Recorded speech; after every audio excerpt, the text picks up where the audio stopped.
Hello students, this is Priyanka. Welcome to my channel. So today we are going to discuss the third part of the chapter solid states from NCERT. So आज का topic है crystal lattice and unit cells. तो हम लोग already पढ़ चुके हैं कि क्रिस्टलीन सॉलिड क्या होते हैं। क्रिस्टलीन सॉलिड्स वो सॉलिड्स होती है जिसमें रेगुलर और रिपीटिंग अरेंजमेंट्स होते हैं कॉन्स्टिट्यूएंट पार्टिकल्स के। कॉन्स्टिट्यूएंट पार्टिकल क्या है? वो एटम हो सकती है, मॉलिक्यूल हो सकती है या आयंस हो सकती है। तो मेन कैरेक्टरिस्टिक क्रिस्टलीन सॉलिड का क्या है? Regular and repeating arrangement of constituent particle. ठीक है, रेगुलर एंड रिपीटिंग पैटर्न भी बोल सकते हो। ठीक है, तो ये जो है ये पूरा आपको दिख रहा होगा, ये 3 डायमेंशनल अरेंजमेंट है कॉन्स्टिट्यूएंट पार्टिकल की एक क्रिस्टल में। ठीक है, तो ये जो पॉइंट्स आपको दिख रहे हैं ना, ये actually these points are representing the constituent particles. ये सारे पॉइंट्स रिप्रेजेंट करे कॉन्स्टिट्यूएंट पार्टिकल को, मतलब कुछ भी है, एटम, मॉलिक्यूल या आयन।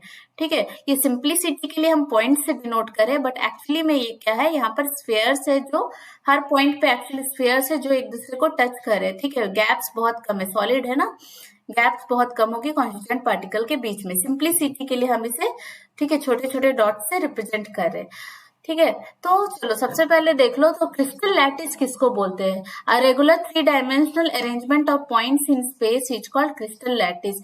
ये जो पॉइंट्स दिख रहे हैं ना, इसका रेगुलर 3 डायमेंशनल अरेंजमेंट कर देते हैं, तो उसको हम लोग बोलते हैं crystal lattice.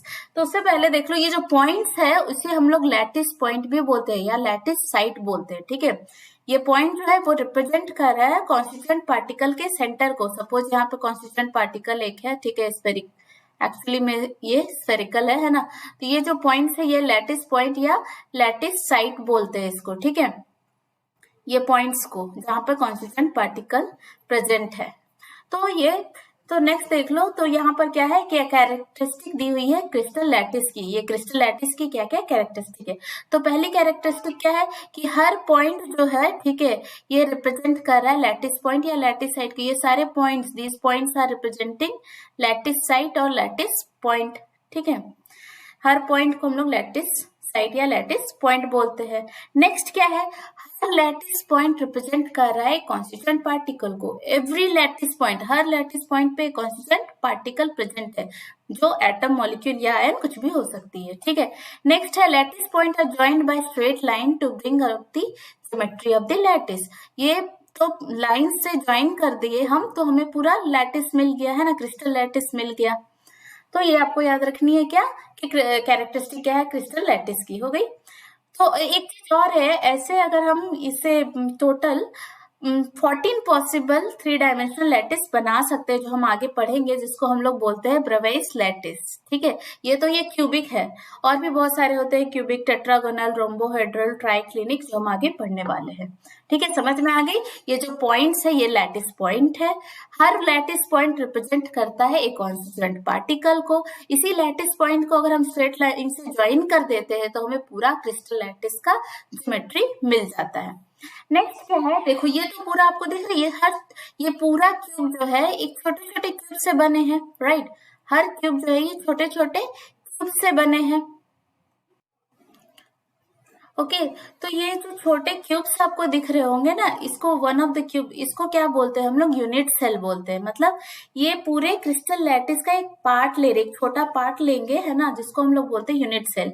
Basically unit cell को अगर आप डिफरेंट डायरेक्शन में रिपीट करोगे तो आपको पूरा क्रिस्टल मिल जाएगा। समझ में आ रहा है? एक पूरे वॉल में आप देखोगे तो ब्रिक्स की रेगुलर अरेंजमेंट होती है, तो पूरे वॉल का अगर आप एक ब्रिक निकाल के देख लो, ठीक है, तो उसी तरह ये क्या है, ये पूरा क्रिस्टल लैटिस का अगर आप एक यूनिट निकाल लेते हो, एक छोटा पोर्शन निकाल लेते हो, ये तो क्यूबिक है ना, तो वो उसे हम लोग बोलते हैं unit cell. So what is unit cell? Unit cell is the smallest portion of the crystal lattice.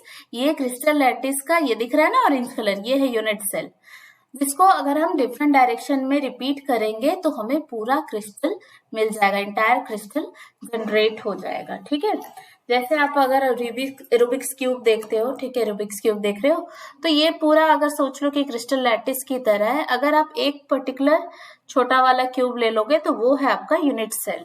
ठीक है, नेक्स्ट क्या है, देखो यूनिट सेल की कैरेक्टरिस्टिक हम लोग पढ़ते हैं।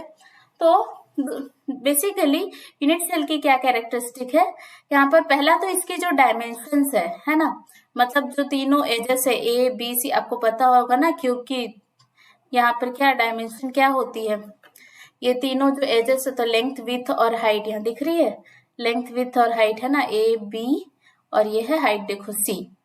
तो यहाँ पर क्या है, ये एक तो कैरेक्टरिस्टिक इसकी होती है सारी एजेस ए बी सी, ये एजेस जो है ए बी सी ये परपेंडिकुलर हो सकता है और नहीं भी हो सकता है। क्यूब के केस में परपेंडिकुलर है, बट हर केस में ये परपेंडिकुलर हो भी सकती है, नहीं भी हो सकती है, ठीक है।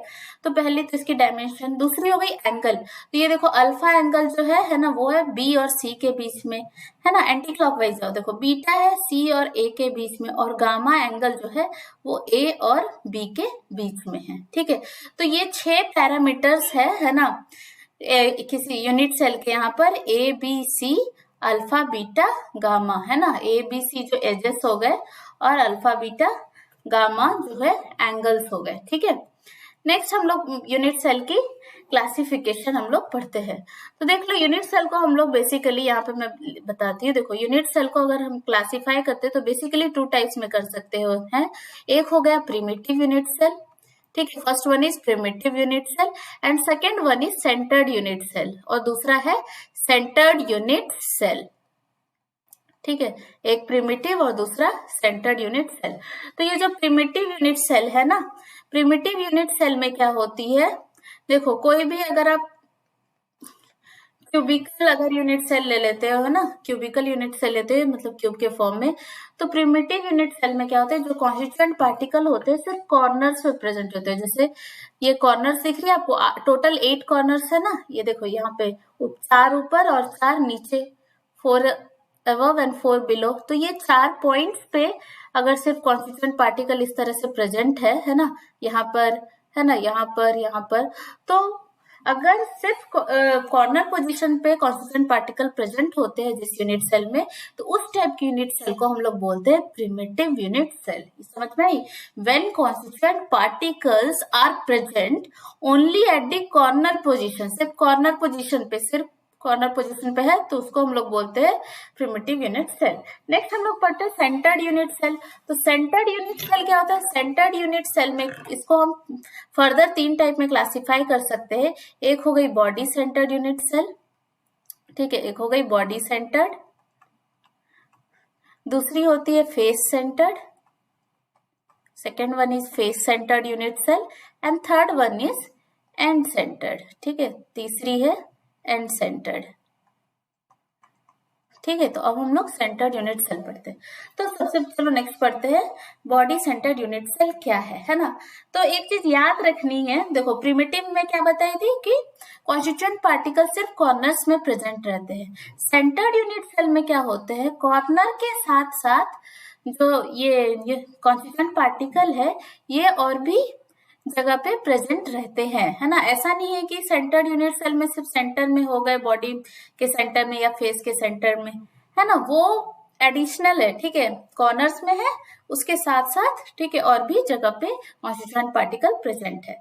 तो सबसे पहले देख लो, यहाँ पे लिख लो, when a unit cell contain one और more constituent particle present at position other than corners in addition to those at the corners, है ना, कॉर्नर्स में है प्रिमिटिव के साथ, ठीक है, एक्स्ट्रा में और प्रेजेंट होते हैं। तो सबसे पहले देखो बॉडी सेंटर्ड में क्या होते हैं, बॉडी सेंटर में क्या होते हैं, कॉन्स्टिट्यूएंट पार्टिकल्स जो होते हैं पूरे सेंटर में, यहाँ पर बीच में एक कॉन्स्टिट्यूएंट पार्टिकल जो है वो प्रेजेंट होता है, ठीक है, कॉर्नर्स में तो है ही, साथ ही साथ पूरे सेंटर में एक कॉन्स्टिट्यूएंट पार्टिकल प्रेजेंट रहता है, बीच में एक रहता है, उसी को हम लोग बोलते हैं बॉडी सेंटर्ड यूनिट सेल। समझ में आ रही है? हर कॉर्नर्स पे है, 4 ऊपर और 4 नीचे, ठीक है, ये जो है, और बीच में एक कॉन्स्टिट्यूएंट पार्टिकल प्रेजेंट है, तो उसे हम लोग बोलते हैं बॉडी सेंटर्ड यूनिट सेल, ठीक है। नेक्स्ट है face centred unit cell. Face centred unit cell में क्या होता है, हर फेस पे, देखो कॉर्नर्स में तो प्रेजेंट है, साथ ही साथ हर फेस पे एक कॉन्स्टिट्यूएंट पार्टिकल प्रेजेंट होगी। सेम देखो कितने फेस होते हैं, देख लो, तो 4 तो ये और एक ऊपर और एक नीचे, तो टोटल 6 फेस होते हैं, तो हर फेस पे भी कॉन्स्टिट्यूएंट पार्टिकल प्रेजेंट है, तो उसे हम लोग बोलते हैं फेस सेंटर्ड यूनिट सेल, ठीक है। नेक्स्ट है end centred unit cell. End centre में क्या होता है, कॉन्स्टिट्यूएंट पार्टिकल कॉर्नर्स में तो है, साथ ही साथ कोई भी 2 अपोजिट फेस में भी प्रेजेंट होते हैं, तो उसे हम लोग बोलते हैं end centred unit cell. End centre में क्या है, one constituent particle is present at the centre of any two opposite face. ठीक है, कोई भी दो अपोजिट फेस, ऐसे देख लो, ठीक है, कोई भी दो अपोजिट फेस पे, ऊपर या नीचे, इस साइड या इस साइड, ठीक है, तो कोई भी दो अपोजिट फेस पे एक एक कॉन्स्टिट्यूएंट पार्टिकल प्रेजेंट होंगे, तो उसको हम लोग बोलते हैं एंड सेंटर्ड यूनिट सेल। समझ में आ गई होगी। प्रिमिटिव में क्या होता है, सिर्फ कॉर्नर्स पे प्रेजेंट है यूनिट सेल। सेंटर्ड में क्या होता है, सेंटर्ड तीन टाइप के, body centre, face centred, and centre. Body centre में क्या है, कॉर्नर्स के साथ साथ बीच में एक कॉन्स्टिट्यूएंट पार्टिकल प्रेजेंट है।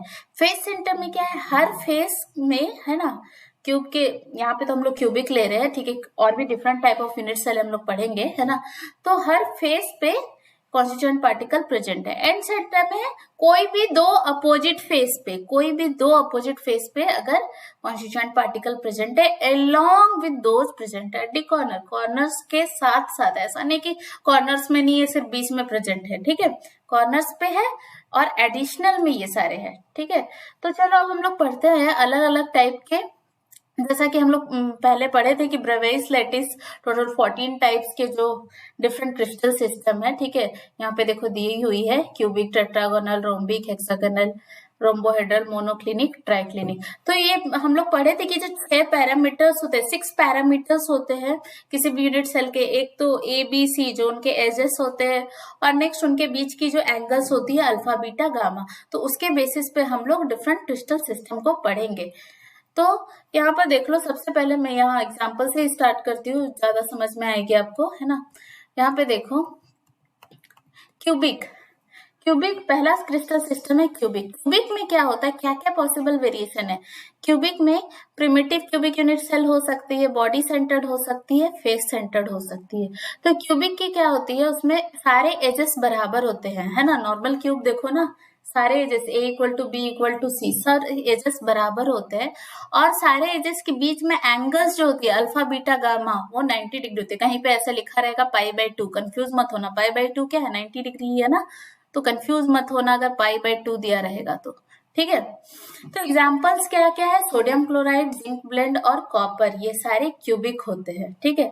देख लो यहाँ पर नीचे, यहाँ क्यूब आपको दिख रहे होंगे ना, तो ये क्यूब जो है सारे क्या होते हैं, यहाँ पे सेम ही होते हैं सारे जो एजेस के लेंथ है, ठीक है। ऊपर भी मैं दिखाती हूँ, यहाँ पे देख लो, सारे ए बी सी सारे एज जो है वो सेम लेंथ के हैं, और सारे के बीच में जो एंगल है वो भी 90 डिग्री है, ठीक है। तो ये क्यूबिक की। टेट्रागोनल में क्या होता है, ए इक्वल टू बी टू होता है, ठीक है, देखो ए और बी दोनों बराबर है, बट सी डिफरेंट है, ठीक है, हाइट अलग है, हाइट देखो लो, सी अलग है ना, तो a equal to b but not equal to c, ये किस केस में होती है, टेट्रागोनल के केस में, है ना। और अल्फा बीटा गामा सब 90 डिग्री है, देख लो अल्फा बीटा गामा सारे 90 डिग्री है ना। तो अब देखो ये टेट्रागोनल में क्या क्या पॉसिबल वेरिएशन है। टेट्रागोनल में टोटल 2 ही पॉसिबल वेरिएशन है ना, एक प्रिमिटिव हो सकती है और एक बॉडी सेंटर्ड हो सकती है, राइट। देख लो टेबल दिखाती हूँ, प्रिमिटिव और बॉडी सेंटर्ड हो सकती है यहाँ पे टेट्रागोनल के केस में। तो एग्जाम्पल क्या क्या है, white tin, tin oxide, titanium oxide और कैल्शियम सल्फेट, ठीक है। नेक्स्ट है ऑर्थोरोम्बिक। ऑर्थोरोम्बिक में चारों पॉसिबल वेरिएशन है, प्रिमिटिव भी और सारे सेंटर्ड वाले भी है, बॉडी सेंटर्ड पॉसिबल है, फेस सेंटर्ड, एंड सेंटर्ड। यहाँ पे क्या है, a not equal to b not equal to c, है ना, कोई भी एजेस सेम नहीं होती है, but alpha beta gamma 90 degree होती है, ठीक है। एग्जाम्पल देख लो, rhombic sulphur, potassium nitrate, barium sulphate, ठीक है। नेक्स्ट हम लोग बात करते हैं हेक्सागोनल की, है ना। हेक्सागोनल में सिर्फ प्रिमिटिव ही पॉसिबल है ना। ये दिख रही है आपको, हेक्सागोनल दिखाती हूँ मैं ऊपर, हेक्सागोनल में सिर्फ प्रिमिटिव ही पॉसिबल है। तो हेक्सागोनल में क्या होती है, ए इक्वल टू बी होती है पर नॉट इक्वल टू सी होती है ना। यहाँ पे देख लो, ए और बी तो सेम है बट सी के बराबर नहीं है, ठीक है। और अल्फा और बीटा 90 डिग्री है, बट गामा जो है वो क्या होती है, 120 डिग्री दिख रही है। देखो ए और बी के बीच की एंगल को गामा बोलते हैं ना, ये पूरी 120 डिग्री की है ना। तो ये हो गई हेक्सागोनल। तो हेक्सागोनल के एग्जांपल क्या क्या है, ठीक है, जैसे ग्रेफाइट ले लो, ग्रेफाइट हेक्सागोनल होती है ना, ग्रेफाइट हम लोग पहले भी पढ़ चुके हैं ना, ग्रेफाइट में क्या होती है, हेक्सागोनल। फिर जिंक ऑक्साइड हो गई, कैडमियम सल्फाइड हो गई, ये सारे क्या है, हेक्सागोनल के एग्जांपल है। नेक्स्ट है रोम्बोहेड्रल और ट्राइगोनल, इसमें भी प्रिमिटिव पॉसिबल है। सिर्फ यहाँ पे सारे एजेस तो बराबर होते हैं, सारे एंगल्स भी बराबर होते हैं, but they are not equal to 90 degree. सारे एंगल्स भी सेम है बट 90 डिग्री पे नहीं है, ठीक है। तो इनके एग्जांपल क्या है, कैल्साइट हो गई, कैल्शियम कार्बोनेट है ना, और सिन्नाबर मर्क्यूरिक सल्फाइड। तो ये क्या है, इनकी शेप कैसी होती है, रोम्बोहेड्रल या ट्राइगोनल। नेक्स्ट है मोनोक्लिनिक। मोनोक्लिनिक में प्रिमिटिव और एंड सेंटर पॉसिबल है। मोनोक्लिनिक में देख लो, a not equal to b not equal to c, सारे एजेस डिफरेंट लेंथ के हैं, और एंगल जो अल्फा और गामा 90 डिग्री है बट बीटा 90 डिग्री नहीं है। एग्जांपल मोनोक्लिनिक सल्फर, और ये देखो ग्लोबर सॉल्ट Na2SO4.10H2, ठीक है, ये क्या है, ग्लोबर सॉल्ट। तो इनकी क्या होती है, मोनोक्लिनिक होती है शेप। नेक्स्ट है ट्राइक्लिनिक। ट्राइक्लिनिक में प्रिमिटिव पॉसिबल है, यहाँ पे भी कुछ भी इक्वल नहीं होता, याद रखना, ट्राइक्लिनिक के कुछ भी इक्वल नहीं है, ना एजेस इक्वल है ना एंगल्स इक्वल है, ठीक है। तो यहाँ पे देख लो, पोटेशियम डाइक्रोमेट है, कॉपर सल्फेट पेंटाहाइड्रेट, ठीक है, और बोरिक एसिड की H3BO3, ये है। तो ये एग्जांपल है आपकी ट्राइक्लिनिक की, है ना, सबसे अनलकीएस्ट। याद रखना, ट्राइक्लिनिक कुछ भी इक्वल नहीं है, a not equal to b not equal to c, alpha not equal to beta not equal to gamma. Example क्या क्या है, पोटेशियम, कभी कभी क्या होती है ना, उल्टे ऐसे आ जाती है कि पोटेशियम डाइक्रोमेट की क्या है शेप, ठीक है, ये कौन से क्रिस्टल सिस्टम में आता है। तो उस टाइप से भी आपको याद रखनी होगी, एग्जाम्पल्स को अच्छे से याद रखना कि ये एक किस क्रिस्टल सिस्टम में को बिलोंग करता है।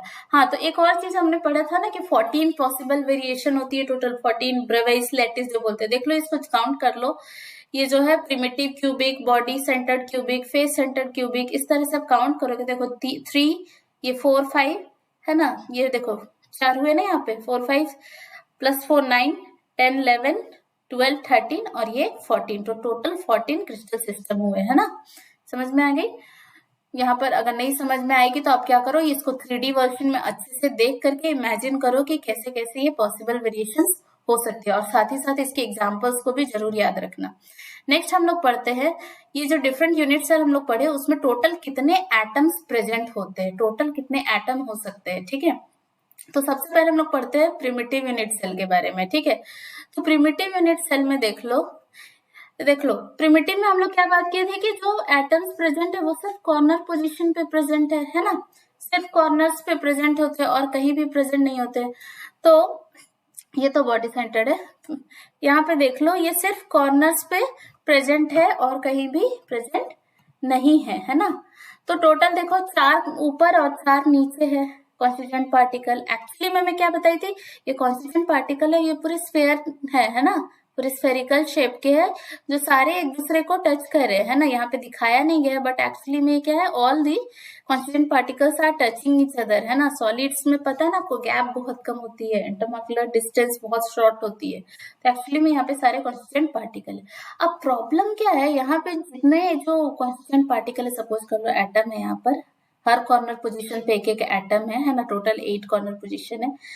इस एटम का टोटल 1/8 पार्ट ही इस यूनिट सेल में प्रेजेंट है, बाकी का जो पार्ट है, ठीक है, 7/8 पार्ट वो दूसरे यूनिट सेल के साथ शेयर हो रहा है, ठीक है। यहाँ पर देख लो, ये हम एक यूनिट सेल ले रहे हैं ना, ये देखो एक कॉर्नर पे जो ये है जो प्रेजेंट है कॉन्स्टिट्यूएंट पार्टिकल, ये एटम, इसका 1/8 पार्ट ही सिर्फ इस यूनिट सेल में है, बाकी 7/8 पार्ट वो, ठीक है, ये देखो ये बाकी सारे यूनिट सेल के साथ शेयर हो रहा है, ठीक है।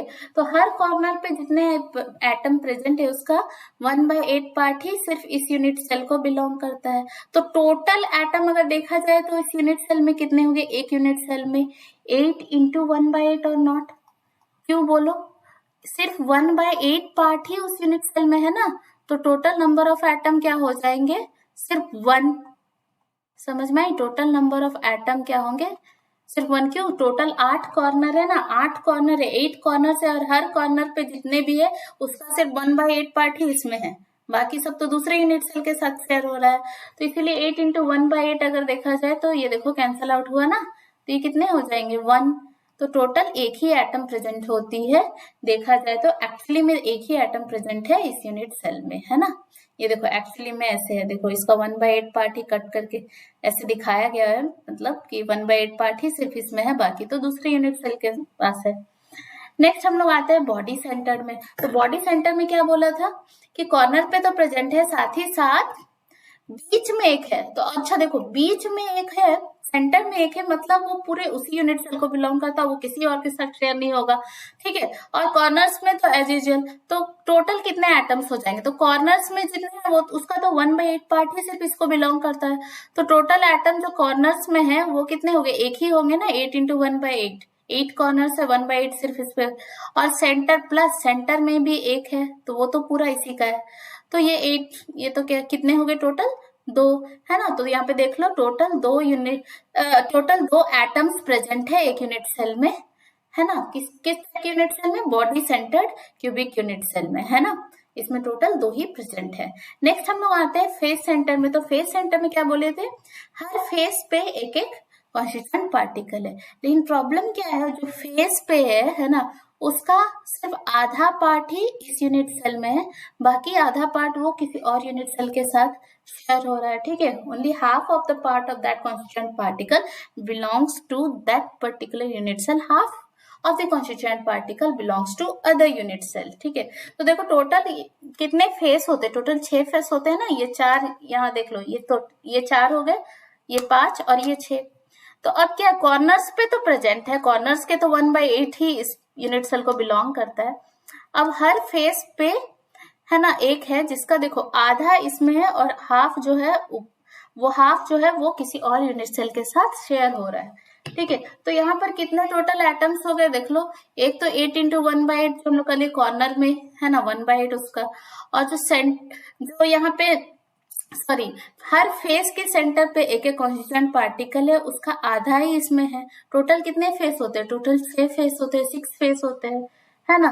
और हर फेस का सिर्फ आधा ही उसी यूनिट सेल को बिलोंग करता है। तो ये कितने हो गए, 2 × 3 = 6, है ना। ये तो 1 हो गई, तो 1 + 3 कितने हो गए, 4। तो टोटल कितने एटम्स है, ये आपको याद रखनी है कि फेस सेंटर में कितने होंगे टोटल एटम्स, 4 एटम्स होंगे फेस सेंटर में, है ना, याद रखना। बॉडी सेंटर में कितने होंगे, देख लो यहाँ पे बॉडी सेंटर में 2 एटम्स होंगे। प्रिमिटिव में कितने होंगे, प्रिमिटिव में सिर्फ 1 एटम होंगे, राइट, प्रिमिटिव में सिर्फ 1। अब नेक्स्ट है एंड सेंटर में कितने हैं, दिया नहीं है पर मैं बता देती हूँ। एंड सेंटर में क्या था कि कोई भी 2 अपोजिट फेस में प्रेजेंट है। तो अगर एंड सेंटर की देखा जाए, एंड सेंटर में क्या है, कॉर्नर्स में कितने होंगे, कॉर्नर्स में तो एज यूजुअल 8, 1/8 पार्ट जो है ना, 8 कॉर्नर से तो टोटल 1 ही हुए।